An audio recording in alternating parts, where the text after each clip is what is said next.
And Huw Edwards is set to be announced as the BBC's most expensive newsreader, despite not reading any news. Yes, he was suspended last year. Yes, the long-serving presenter was, of course, embroiled in controversy over alleged nude images were sent to a younger man.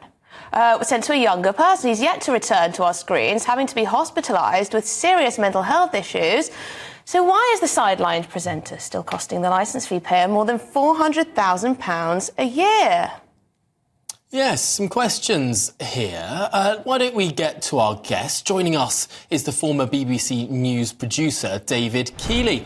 And David, we don't know all the details in what has gone on here. Of course, a lot of this is very obscure and is full of rumour and hearsay.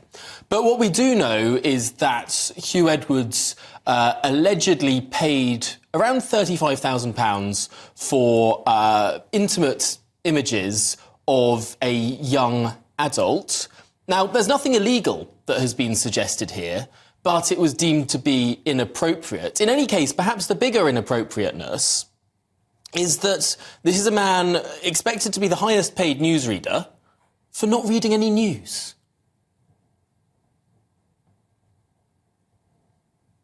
Indeed. And the licence fee payer is entitled to no more than they do at the moment, I think, is the bottom line here. This affair first started, as I understand it, last May, when the parents of the young man involved approached the BBC in Cardiff.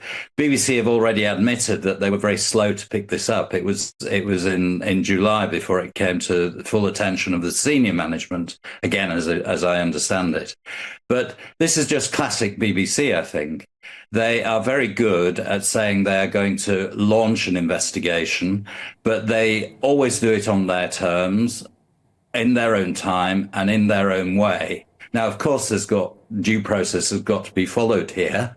There are employment laws. I don't know what Huw Edwards' contract was, but at the bottom line, it comes down to what I said at the beginning. The licence fee payer, learning that somebody has been off air now for all these months and is likely to be paid nearly £500,000 for his services, but hasn't been on air, just needs to know what's gone on here. Yes, and by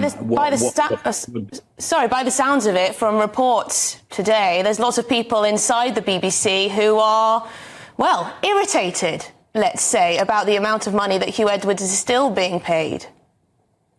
Yes, and I'm not surprised. For those of them, most people don't working at the BBC. They are very well paid, but they're not paid anywhere near what Huw Edwards is paid. They're labouring away all the while, and knowing that one of their colleagues, who clearly is under serious investigation, is earning this money, must be very demoralising.